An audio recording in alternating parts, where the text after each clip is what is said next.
Hey guys, welcome back to our own YouTube channel civil technical. So दोस्तों, आज मैं एक बहुत ही इंपॉर्टेंट वीडियो लेकर आया हूँ। खासकर ये फ्रेशर वालों के लिए बहुत ज़्यादा इंपॉर्टेंट है, क्योंकि आज हम लोग यहाँ पे बात करने वाले हैं कि वाइब्रेटर क्यों बहुत ज़्यादा इंपॉर्टेंट होता है।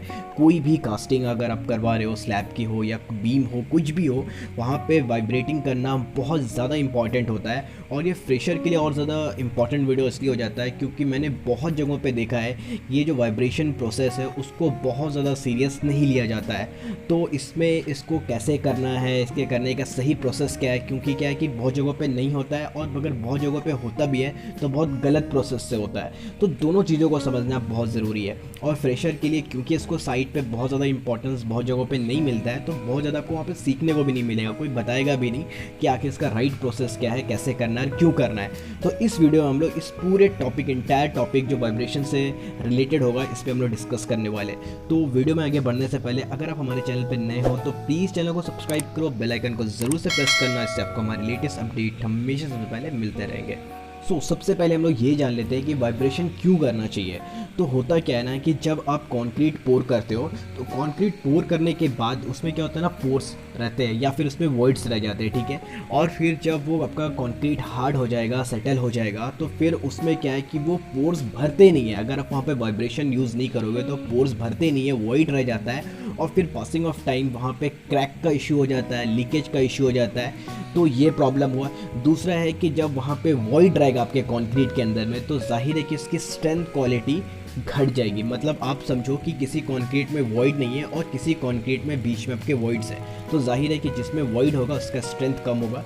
तो स्ट्रेंथ पर्पज से भी वाइब्रेशन करना बहुत ज़्यादा ज़रूरी हो जाता है। थर्ड थिंग क्या होता है कि अगर आपने वाइब्रेशन वहाँ पे यूज़ किया ही नहीं है, तो आप जब देखोगे, जब आप शटरिंग हटाते हो वहाँ पे, तो हनी कॉम आ जाता है। ये हनी कॉम भी इसलिए आता है क्योंकि कंक्रीट है जो वो सही तरीके से कॉम्पैक्ट नहीं हो पाता, ठीक है। बस को जहाँ जगह मिला वहाँ जाके सेटल हो गया। तो परफेक्ट कॉम्पैक्शन के लिए भी हर जगह कंक्रीट अच्छे से डिस्ट्रीब्यूट हो जाए, इसलिए भी आपका वाइब्रेशन करना बहुत ज़रूरी हो जाता है। तो पहला तो हो गया स्ट्रेंथ है, दूसरा है कि आपका लीकेज का इशू होता है, क्रैक डेवलप हो जाता है, और थर्ड है कि हनी कॉम।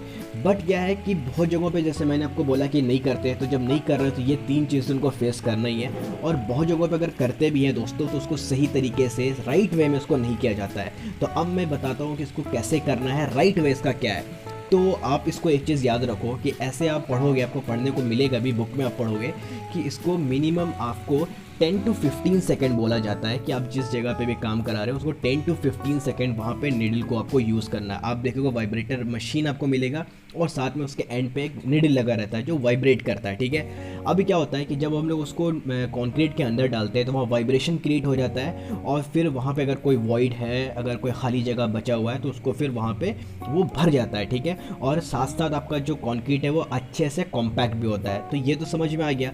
अब है कि इसको राइट वे में कैसे करना है, ठीक है। ये ऐसा चीज़ है ना कि ना आप इसको कम कर सकते हो, ना ही आप इसको बहुत ज़्यादा कर सकते हो। कम करोगे तो 3 प्रॉब्लम्स मैंने बता दिए, और अगर ज़्यादा करोगे तो वहाँ पे सेग्रीगेशन हो जाएगा। अब ये सेग्रीगेशन आपको पता होगा कि इसमें क्या होता है कि हमारा जो कंक्रीट है, जिसमें हमारा सैंड होगा, एग्रीगेट होगा 10 mm 20 mm, वो सारा अलग अलग हो जाता है। तो आपको ज़्यादा भी नहीं करना है, ठीक है। तो सबसे पहले मैं बताता हूँ ड्यूरेशन के बारे में कि इसको करना कैसे है। तो आप बुक में ऐसे पढ़ोगे कि आपको 10 to 15 सेकेंड बोला जाता है कि आप जहाँ पे कास्टिंग हो रहा है, जिस पोर्शन में हो रहा है, वहाँ पे आप उसको 10 to 15 सेकेंड वहाँ पे नीडल को डालो, वाइब्रेट होगा, और फिर उसको रिमूव करके फिर आगे कंटिन्यू बढ़ते चले जाओ। जैसे आप यहाँ पे देख सकते हो, ठीक है। कंटिन्यू हम लोग क्या कर रहे हैं कि आगे बढ़ते चले जा रहे हैं। अब एज पर साइट, क्योंकि देखो हम लोग पढ़ते बहुत सारी चीज़ें हैं, बट साइट पे जब उसको एग्जीक्यूट करने की बारी आती है तो फिर उसको अलग वे में करना पड़ता है, ठीक है, साइट डिमांड के हिसाब से, ठीक है। तो एज अ एक्सपीरियंस जितना हम लोग यहाँ पे जो साइट पे यूज़ करते हैं कि आप या तो 10-15 सेकेंड भी यूज़ कर सकते हो, अदरवाइज मोटा मोटी आप मान के ये चलो कि आपको 3 से 5 सेकेंड रखना है पर फिट के हिसाब से। मतलब 1 फीट हुआ, वहाँ पे आपको 5 सेकेंड वाइब्रेट करना है, फिर उसके बाद 1 फीट के आगे आपको बढ़ जाना, फिर वहाँ पे 5 सेकेंड करना, फिर आपको 1 फीट आगे बढ़ जाना है। अब कि उसको कितना करना है, कहाँ तक लेके जाना है नीचे, होता क्या है कि बहुत लोग बस ऊपर ऊपर ऊपर ऊपर कर दिए, उससे भी कुछ होने वाला नहीं रहता, ठीक है। कोई फ़ायदा नहीं होता है। आपको उसको कम से कम 50 to 60% कम से कम आपको उसको नीचे लेकर जाना है, ठीक है। और अच्छे से वाइब्रेट करना है, कॉर्नर्स में वाइब्रेट करना है, ठीक है। कॉर्नर्स में वाइब्रेट नहीं करने की वजह से जब आप शटरिंग रिमूव करते हो तो आपको हनी कॉम मिल जाता है। और अगर आप ऊपर ऊपर कर रहे हो तो फिर तो वो वाइब्रेशन का कोई मतलब ही नहीं रहेगा। तो आपको क्या करना है कि कम से कम 50 to 60% उसको डीप में लेके जाना है। और जैसे मैंने बताया, या तो आप 10 to 15 सेकंड पकड़ के चलो, नहीं तो आप कर सकते हो पर फीट आप रख सकते हो 5 सेकंड, 3 से 5 सेकंड पर फीट के हिसाब से आप वाइब्रेट कर सकते हो, ठीक है।